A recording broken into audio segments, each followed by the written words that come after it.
বিশুদ্ধ কীর্তন শুনতে গেলে বিশুদ্ধ চরিত্র, বিশুদ্ধ মন দরকার, ভালো লাগবে।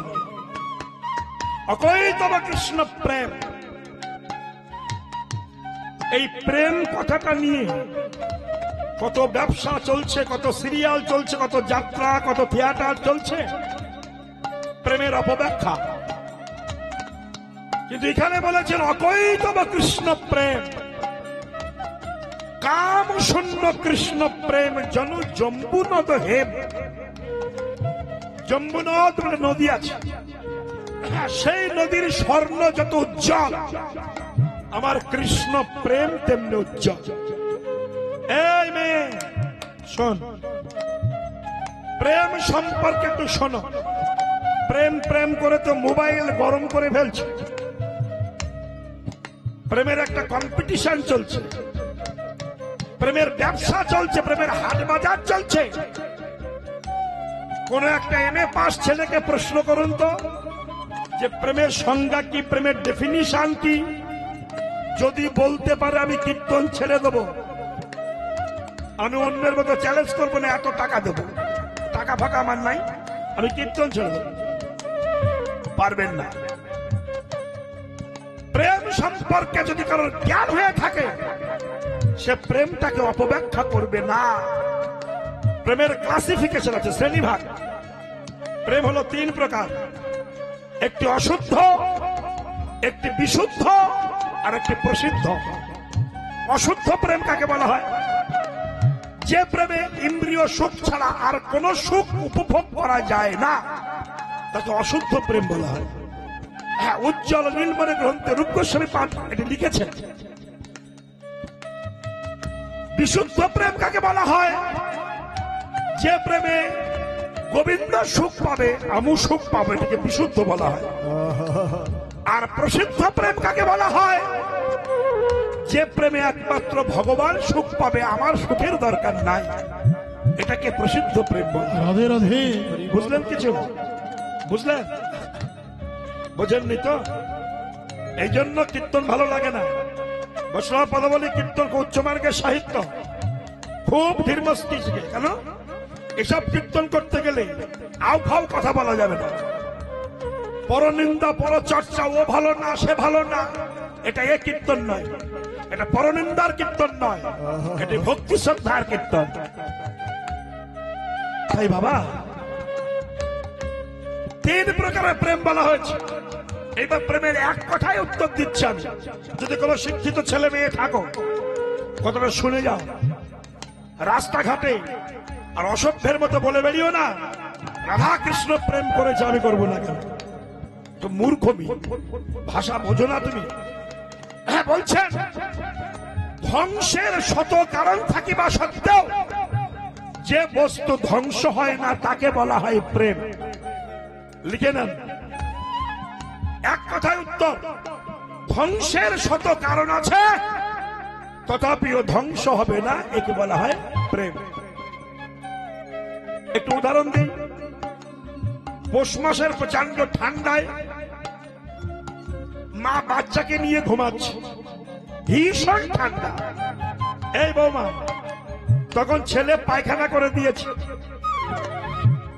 মায়ের রাগ হয়, বেঁচে থাকতে ইচ্ছা করে না, ভগবান কেন মরণ দেয় না, আমি মরলে বাঁচি, এই বলে আর বাচ্চাটাকে পরিষ্কার করে। খুব মন দিয়ে কথাগুলো শুনবেন। এইভাবে বলে আর বাচ্চার পায়খানা পরিষ্কার করে। এবার আপনারা বলুন, যে ছেলেটি পায়খানা করে মাকে কষ্ট দিচ্ছে, মা বারবার বলছে আমার কেন মরণ হয় না, কিন্তু একবারও বলছে না আমার ছেলেটা কেন মরে না। এই প্রেম। ধ্বংসের শত কারণ আছে, তথাপিও ধ্বংস হয় না। ছেলে মাকে পিটাচ্ছে, ক্লাবের ব্যক্তি এসে বলছে থাক না, তোমার ছেলেকে থানায় দেবো। না না বাবা, না দিস না। কেন? ওকে পুলিশে মারবে। ছেলের কাছে মার খাচ্ছে, তাও বলছে না না না, ওকে মারবে। আহা, মাতৃ ভালোবাসা রে, একে প্রেম। একটা প্রেম, একে বলা হয় বাৎসল্য প্রেম। কে? মা ছেলে খেতে দেয় না, ঘর থেকে তাড়িয়ে দিয়েছে। টিভিতে দেখেছেন আপনার, টিভিতে স্টেশনে থাকে মা, স্টেশনে থাকে। শিশুবেলায় স্বামী মারা গেছে, দুটো বাচ্চাকে মানুষ করেছে, শিয়ালদায় চাল নিয়ে বিক্রি করে ছেলে গেজেটেড অফিসার হয়েছে, সেই ছেলে মাকে তাড়িয়ে দিয়েছে। স্টেশনে থাকে। সাংবাদিক জিজ্ঞাসা করছে, আপনি অন্য জায়গায় থাকেন না কেন? আরে মাতৃভক্তি মা আমার চোখের জল ঢেলে দিয়ে বলছে, থাকি না কেন কেন কেন প্রত্যেক দিন আমার ছেলে এই জায়গা দিয়ে কম্পার্টমেন্টে ওঠে, আমি দূরে বসে একটা আমার ছেলের মুখ খানা দেখি। দেখেছেন ভালোবাসা কেমন? ধ্বংসের শত কারণ আছে, তথাপিও ধ্বংস হয় না, তাকে বলা হয় প্রেম। রাধে। নায়িকা বলছে, তুমি যদি আমাকে ভালোবাসতে চাও, মাকে খুন করে মায়ের হাত ওটাকে ছিঁড়িয়ে এনে আমাকে দিতে হবে। ছেলে বলল তাই দেব। ছুটে গিয়ে কুড়ুল দিয়ে মাকে কুপিয়েছে, কুপিয়ে বুক চিরে হাতটা ছিঁড়ে নিয়ে যাচ্ছে। ছুটে যেতে যেতে পায়ে ধাক্কা লেগে পড়ে গেছে। মায়ের হাতটা তখন কেঁদে বলছে, খোকা তোর লাগেনি তো বাবা, তোর লাগেনি তো। হলো বাৎসল্য প্রেম। ধ্বংসের শত কারণ আছে, তথাপিও ধ্বংস হয় না, তাকে বলা হয় প্রেম। আজকাল ধ্বংস তো যখন তখন হচ্ছে। কেন? লাভ ম্যারেজ, অশান্তির গ্যারেজ, সব জায়গায় অশান্তি চলছে। কিন্তু মা বিশুদ্ধ প্রেম তাহা শিখায় না। এই জাগতিক প্রেম কাম, এটা কামের খেলা। আর প্রেম আস্তে আস্তে আস্তে, কাম হচ্ছে অন্ধকার সদৃশ, আর প্রেম হচ্ছে মধ্যাহ্নের নির্মল ভাস্কর। কেন? কাম হলো অন্ধকার, আর প্রেম হচ্ছে সূর্যের সমতুল্য। কাম হচ্ছে লোহার সমতুল্য, প্রেম হচ্ছে স্বর্ণের সমতুল্য। কাম হলো ভিখারি, প্রেম হচ্ছে মহাজন। কেন?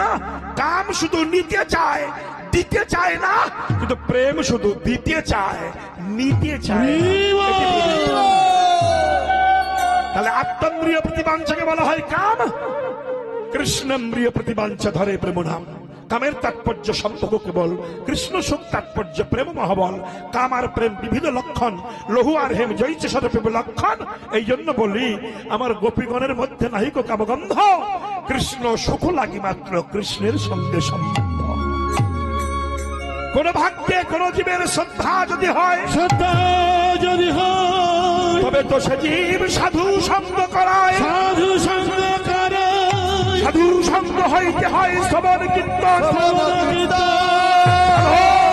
ভক্ত হয় সর্ব অনার্থ বিবর্তন, অনার্থ নিবৃত্তি হইলে ভক্তি নিষ্ঠা হয়, নিষ্ঠা হইতে সমানার্থে রুচি উপজয়, রুচি হইতে হয় তবে আসক্তি প্রচুর, আসক্তি হইতে চিত্তে জন্মের অতিরঙ্গ, হইলে ধরে প্রেমনা, সেই প্রেমা প্রয়োজনে সর্বানন্দ। এটি হলো অপ্রাকৃত প্রেম। কে কইছেন রাধা প্রেমা, কইছেন মাধুরিমা, কইছেন সুখে তুভর, এতিন বাঞ্ছিত ধন প্রজে না হইলে পূরণ ভাবিয়া না পাইন ময়ূর। ভাবিয়া দেখিন মনে শ্রী রাধার স্বরূপ বিনে এ বাসনা পূর্ণ কভু নয়। তাই রাধা প্রেম গুরু করি, রাধা অঙ্গ কান্তি ধরি, আমি নদিয়াতে হওয়াবো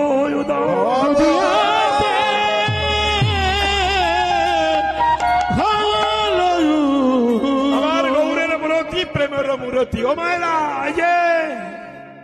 এই প্রেম যদি করতে চাও, আমার কাছে শিখে নাও আস্তে আস্তে। এগুলো আমি ছাড়া তোমাদের কেউ দেবে না। নিজের স্বামী থাকতেও যদি আর একটা স্বামীর সঙ্গে ইন রিলেশন রাখতে চান, প্ল্যানটা শিখে যান, কার কখন কাজে লাগে নাকি বলি। কি আনন্দ! স্বামী থাকতেও যদি আর একটা স্বামীর সঙ্গে ভালোবাসা করতে চান, ভুল বুঝবেন না, নিজের স্বামী থাকতেও যদি জগৎ স্বামীর সঙ্গে ভালোবাসা করতে চান, প্ল্যানটা শিখে রাখুন, কার কখন কৃষ্ণ ভক্তির উদয় হয়। জানেন, বৃন্দাবনে বৃন্দাবনে মাধবী নামে একটি মেয়ে, জজ্জল্য প্রমাণ, সে খুব গরিব, একটুখানি শোনো, খুব গরিবের মেয়ে, কিন্তু সে রাজবাড়ি চাকরি করে, কাজ করে। তা রাজবাড়ি শত শত গরু, বৃন্দাবনে যারা গিয়েছেন গরুর চাষ হয়, প্রচুর গরু, তো অন্তত 30-35 ঝুড়ি গোবর হয় সকালবেলা। সেই মাধবীর প্রত্যেকদিন ইচ্ছা, প্রত্যেকদিন করে ভোর রাত্রে উঠে ওই গোবরগুলো ঘুটে দেয়, ঘুটে দিয়ে হাত মুখ ধুয়ে গোপাল গোষ্ঠে যাওয়ার আগে একটু গোপালকে দেখতে যায়। এটা প্রত্যেকদিন তার নিয়ম। আজ ঘুম ভাঙতে একটু দেরি হয়েছে, এই আস্তে কথা নয়, ঘুম ভাঙতে দেরি হয়েছে, সকাল হয়ে গেছে। মাধবী দেখলো গোয়াল ঘরে গোবর ভর্তি হয়ে রয়েছে।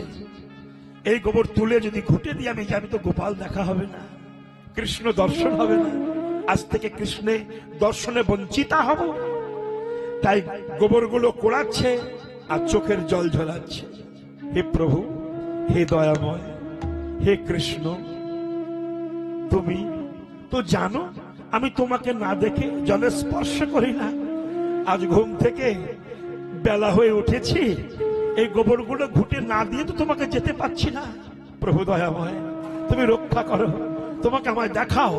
আর যদি না দেখতে পাই তোমাকে, আমি প্রতিজ্ঞা করছি প্রত্যেক দিন গোবর ঘুটে দিয়ে আমি স্নান করে আহ্নিক করে প্রসাদ পাই তোমার দর্শন করার পরে।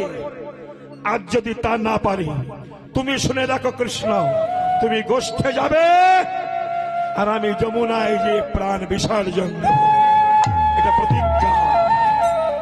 গোবর ঘুটে দিচ্ছে আর চোখের জল ধরাচ্ছে। গোপাল রে গোপাল রে,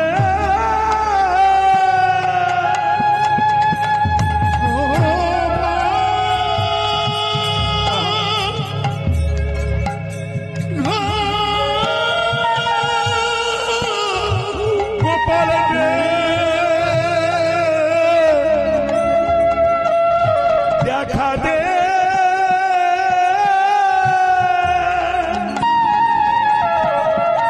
দেখা দে রে গোপাল, গোপাল দেখা দে, দেখা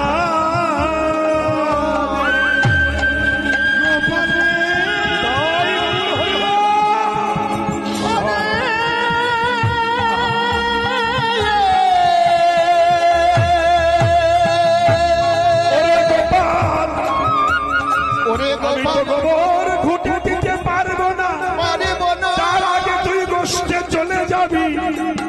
এই বলে ঝুড়ি বুকে ধরে কাঁদছে, নয়নবদ্ধিত করে ভক্তের ভগবান কৃষ্ণ নিজে এসে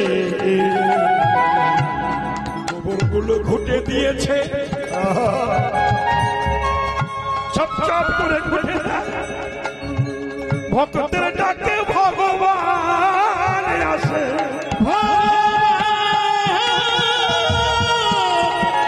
ভগবান ভগবান কৃষ্ণ ভক্তের সেবা করছে, ঘুটে নিজে দিয়েছে। মাধবী চোখ খুলে দেখছে, মাথায় মুটুক, মুখে হাসি, হাতে বাঁশি, জঠরে গুজে রেখে ভক্তের দাস হয়ে ভগবান গোবরে ঘুটে দিচ্ছে। আর ভক্ত হা কৃষ্ণ বলে কাঁদছে, হা গোপাল বলে কাঁদছে। সেই দৃশ্য দেখে স্বর্গ থেকে পুষ্পবৃষ্টি হচ্ছে, দেবীরা উলধ্বনি করছে, ভক্তগণ হরিধ্বনি করছেন, ভগবানের অপূর্ব লীলা দর্শন করছেন। যে যথামাং প্রপদ্যন্ত তানিস্তথৈব ভজম্যহম, যে যেভাবে আমাকে ডাকে আমি তেমনি ভাবে তার মনোবাসনা পূর্ণ করে থাকি। আস্তে বাবা, আস্তে আস্তে আস্তে। আপনারা জানেন মাধবেন্দ্রপুরী মহারাজ অযাচক বৃত্তি নিয়ে ভজন করতেন, ভিক্ষাও করতেন না। যা পেতেন যদি কেউ দিত সেটা গোবিন্দকে ভোগ লাগিয়ে প্রসাদ পেতেন। নবদ্বীপ লীলা ত্যাগ করে মাধবেন্দ্রপুরী যখন বৃন্দাবনে গিরি গোবর্ধনের ধারে গাছের তলে বসেছেন, পদব্রজে নদিয়া থেকে বৃন্দাবনে হাঁটতে হাঁটতে গেছে তো বৃদ্ধ বয়স, গাছে হেলান দিয়ে চোখের জল ঢেলে অন্তরে বলছে, কৃষ্ণ এই বনের মধ্যে আমাকে তো কেউ খেতে দেবে না, তা বৃন্দাবনে এসে যখন পৌঁছিয়েছি আমি খাই বা না খাই, এই ব্রজমণ্ডলে আমার দেহটা যদি ত্যাগ হয় আমি তাহাতে মানব জন্ম আমার ধন্য হয়ে যাবে। ভক্তের আকুল আহ্বানে ভগবান আর থাকতে পারেননি, ছোট্ট বাচ্চা ধারণ করে এক ঘটি দুধ এনে বলছে, ইয়ে পুরী মহারাজ, পুরী মহারাজ, কে তুমি আমায় চিনবে না? আমি এই মাঠে গরু চড়াই, এই না এক লোটা দুধ আছে, খাও। তুমি দুধ দিচ্ছ? কৃষ্ণ বলছে, পুরী জানো, এই জগতে যারা কৃষ্ণ ভজন করে অযাচক বৃত্তি নিয়ে খাওয়া হয় না, আমি শিশু তাদের খাবার জুগিয়ে বেড়াই, তা আমি যে খাই না তুমি কি করে জানো?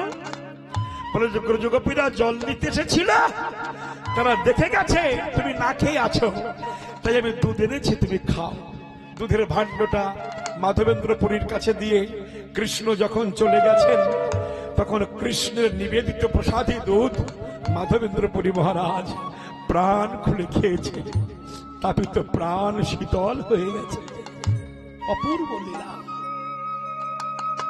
রাত্রে স্বপ্ন দেখিয়েছে মাধবেন্দ্র,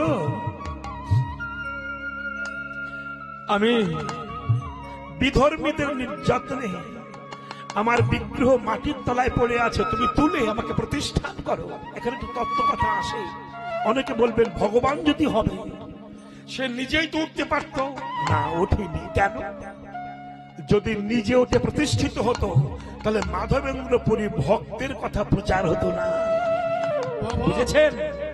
এই কুকথাগুলো আপনাদের অনেক কিন্তু নিয়ে বলে, ও যদি ভগবান হবে মাটির তলার থেকে নিজে উঠলো না কেন, মাধবেন্দ্রকে বললো কেন? আপনি বলতেন যুক্তি আছে, কোন যুক্তি নাই, কুযুক্তি। জানো, আজ যদি মাধবেন্দ্র পুরী না তুলতো, প্রতিষ্ঠা না করতো, তাহলে ভক্তের লীলা প্রচার হতো না। ভগবান সবই করতে পারেন, কিন্তু ভক্ত দিয়ে করেন কেন? ভক্তের প্রচার করার জন্য। এগুলো আমরা অনেকে বুঝি না, তাই মূর্খের মতো প্রশ্ন করি, আজে বাজে ভাষা বলি।